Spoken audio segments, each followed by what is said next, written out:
A draft resolution was presented to the United Nations Security Council by the United States. It authorizes an international stabilization force in Gaza under a proposed 2-year mandate. Given how did you read that, and what kind of power these forces will be granted? Thank you for having me, Rana. Nice to be back with you once again. Always It's my pleasure, sir. Thank you. It seems that the United States is very eager to maintain the ceasefire in Gaza. And so far, the ceasefire has been around for almost a month now. It's been in effect. It is surviving and enduring despite the continuous Israeli violations that have taken the lives of over 200 Palestinians over the past 4 or 5 weeks. Yet the ceasefire stands. However, we are stuck in the first stage, and we have not been able yet to move forward to the second stage. And this is why the United States is trying to push forward the stabilization process of the ceasefire by starting phase two, which basically deals with the deployment of international forces, the disarmament of Hamas, the post-war governance of Gaza, and the withdrawal of the Israeli army, supposedly, so on and so forth. However, the problem is that there are profound disagreements with regards to several of details of the second stage that were supposed to be Dr. up for. Mohammed Osman, do you expect, in light of the ongoing, of course, of the ongoing bombings and, of course, everything that's taking place, do you expect that this ceasefire would move on to a second stage that you're discussing? I think it might. I think it might. However, there seems to be more challenges now other than the Israeli violations, and that is even though certain details of the second phase were supposed to be discussed more deeply between the Arab mediators and the United States, especially with regards to post-war governance, the functions of the international force, and the schedule of the Israeli withdrawal, the U.S. is moving forward with a UN resolution, something that Egypt and many other actors, including the Palestinian factions, have called for. But the problem is that it stipulates the deployment of an international force, yet, however, it does not call it a peacekeeping force. It's a peace enforcement force. And of course, these are two very legally different terms, because that means that they will have two very different mandates. A peacekeeping force, we know what that is, a neutral force that oversees the application of a ceasefire and keeps the peace. A peace enforcement force is something else. A peace enforcement force, President Trump said, and the draft resolution said that it will be responsible for the disarmament of what remains of Hamas. So this is basically turning this force into a new force that will wage war on Hamas basically instead of Israel. And this, of course, will be a recipe for disaster. And it means that we will be entering an entire new phase of the conflict in Gaza. And it's very, very concerning that the UN resolution, the draft resolution, as far as we have read, does not include any provisions that compel Israel to provide a timetable for the withdrawal from Gaza. And also, there is no stern, strong commitment to transferring the authority in Gaza back to the Palestinian Authority after a certain time frame. It says that the Palestinian Authority has to be reformed first, because this could happen. Until then, Gaza will be subjected to the governance of the so-called Peace Council, headed by President Trump, basically placing the Gaza Strip under an American trusteeship or an international trusteeship. And this is something that the Arab countries, including Egypt and the Palestinian factions, have reservations on. It was proposed by the Arab mediators and by the Palestinians that this international committee or board could be an advisory body that would oversee the ceasefire and reconstruction. However, the idea that it will take over as the active governing force of Gaza and the political leadership of Gaza, basically, this is very concerning, Rana, and it could cause many disagreements down the line that could be to the Got your detriment point, Dr. of the Mohammed ceasefire. Osman. I'll leave it there and I'll be back again. Mr. Nouman El Abeid, the U.S. draft UN resolution envisions a 2-year international stabilization force, and a transitional governing body, namely the Board of Peace.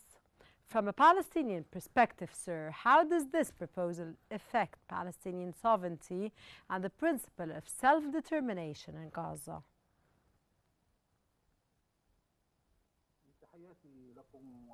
Of course, thank you for having me here.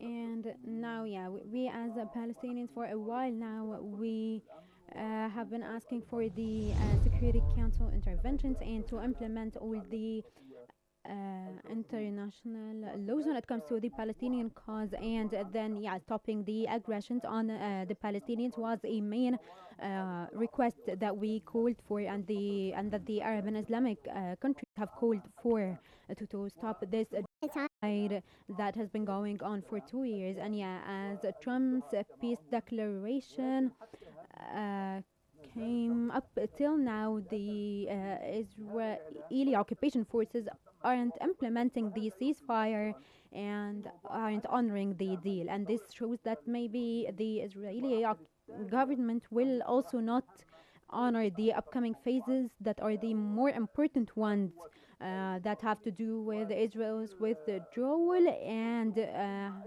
having international forces, and also the Palestinian police and the transitional government. And yesterday the US has talked about a draft resolution. They want this resolution to be issued by the Security Council, but actually they took the validity of the Security Council when they said that all the upcoming phases have to be under the mandate of the new state and the BOP. And we want to have a mandate that is Palestinian or related to the UNSC. And then they are saying that they will take mandate for 2 years, and it may even go beyond that, according to them agreeing, and that the national sovereignty will agree and to have the all the points agreed upon by the Israeli occupation forces. And we know that Israel refuses any shape or form of a Palestinian authority. And so when this draft resolution gave the right to Israel to have an opinion and to have and to for their opinion to be binding, did they actually implement the reformation program or not? But we know beforehand that Israel will not say that the national forces will be able to mandate Palestine or be a part of the peace process. And we are also asking to have the forces have some kind of resolution to divide us from the occupation government, and not just have these forces instead of the Israeli occupation forces. So this draft resolution is actually doing what the Israeli occupation government is doing. And so yes, this transitional government that they are proposing will not be it will not have to do with Israel, but actually it somehow connects to it. And so yes, the Palestinian unity here, we need to be a part of this, and we of course, sir, you need to be part of this. Mr. Osman, Mr. Osman, your take on Mr. Tawfiq's comment and answer to my question. To be quite honest, Rana, I did not quite hear the entire statement. Sir, due to some technical difficulties, and I can barely even hear you. So can you please repeat the question? They do have technical problems there, and it was a problem yesterday as well, sir. Mr. Osman, the draft resolution calls fit enforcement force, not peacekeeping force, and we were discussing this in our first part of the interview. What is the difference, and why do you think the US chose to call it enforcement forces in the resolution? So I will try to explain this in more depth at this point to answer your question, Rana. So a peacekeeping force is a force that is authorized by the UN Security Council usually, or totally. It has to be recognized by or authorized by the UN in order for it to be a legal peacekeeping force. And it is deployed in a country with the consent or in a conflict zone with the consent of all the conflicting or the warring parties, and they are a neutral force that should oversees the state of a ceasefire or a cessation of hostilities in a certain region and reports the violations to the UN Security Council, and they can only use force to defend themselves. This is what a peacekeeping force is in a nutshell. A peace enforcement force is something that is completely different. Of course, for it to be legal, it has to be authorized by the UN Security Council as well. However, it can be deployed not necessarily with the consent of all the And which parties. do you prefer, Dr. Osman?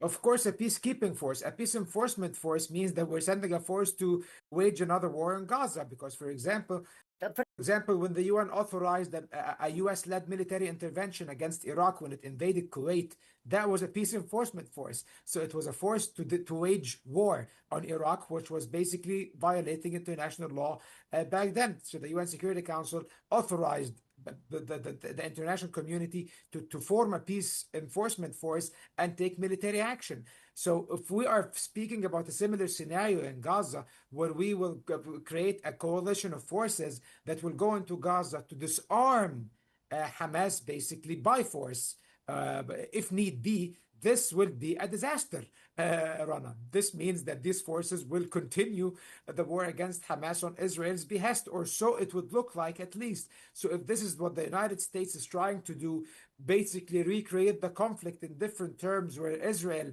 and the United States do not have to bear the responsibility or the direct responsibility, I don't think that's the right way to go. There is a very, very, very constructive dialogue going on between the Palestinian factions and between the mediators and between the Palestinian factions as well about ways by which disarmament could be achieved within a certain reasonable time frame, maybe in a few months, a few years, the kind of disarmament, whether it will be a partial disarmament or a total disarmament. But the idea that we will completely ignore and dismiss these efforts that are undertaken by the mediators, including Egypt, and try to push for the idea of a peace enforcement force, which we accept in principle, an international stabilization force. However, its mandate should be clear. Its mandate should not be joining the war against one of the warring factions, basically, because this defeats the purpose of peace in Gaza and the ceasefire, Rana.